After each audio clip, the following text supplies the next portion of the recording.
बिस्मिल्लाहिर्रहमानिर्रहीम। अस्सलाम वालेकुम दोस्तों, क्या हाल है? ठीक हो? अल्हम्दुलिल्लाह से भी ठीक ठाक है, अल्लाह का शुक्र है। तो आज सुबह सुबह का टाइम है विलाग का आगाज़ करने।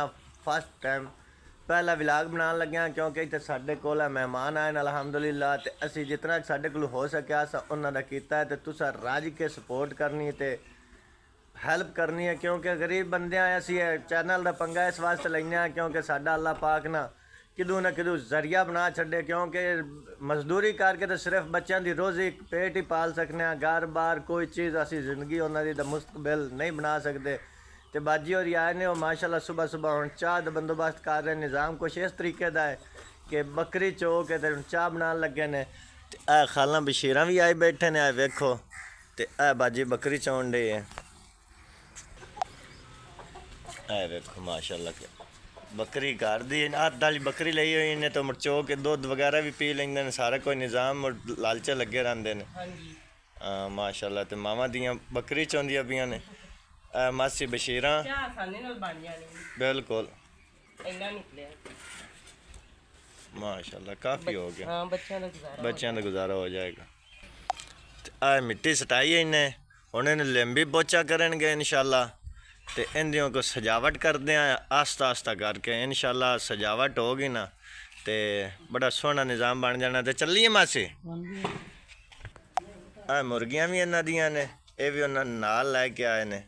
वेखो फिरदियां ने।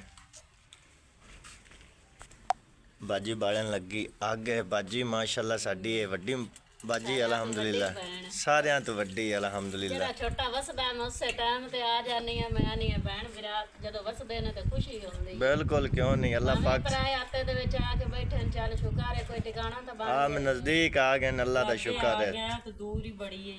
हां जी वेखो 2 कप चाह दे बन जाएंगे इंशाल्लाह।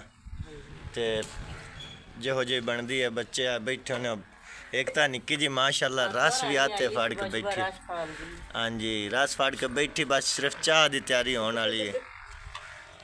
आयशा ने बुखार होया, गर्मी बड़ी हुई। हाँ जी चलो अल्लाह खैर कर। बुखार हो गया, गर्मी बड़ी। अल्लाह खैर।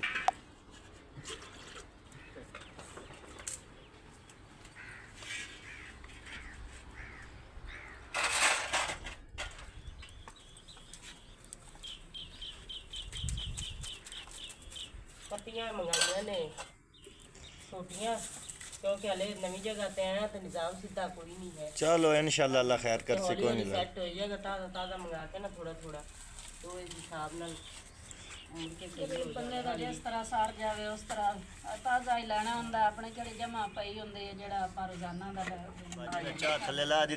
रात को पकाए थोड़े जे चौल तो वह मैं आख्या गर्म करके बच्चों को दे दईए क्योंकि बच्चे खा लैणगे ना तो फिर अपनी खैर आप बाद बनावांगे। हाँ जी चाय भी बन गई है। हाँ जी बच्चे भी माशाल्लाह सारे सारे घर दे इकट्ठे हो गए ने। हाँ जी माशाल्लाह तो रौनक लगियां ही रहनियां ने। वड्डी सारी हो गई। हाँ जी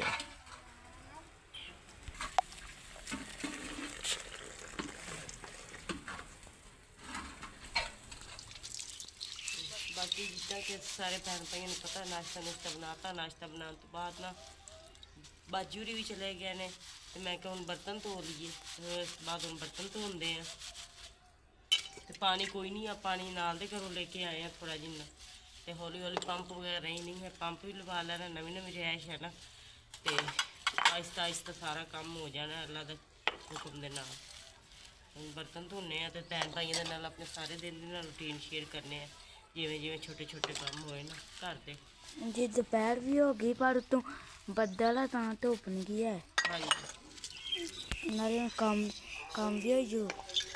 बाकी बर्तन वगैरह धोने तो बाद ना बकरियों ने प्यास बहुत ज़्यादा लगी तो बकरियों ने पानी पियाना शुरू करता है।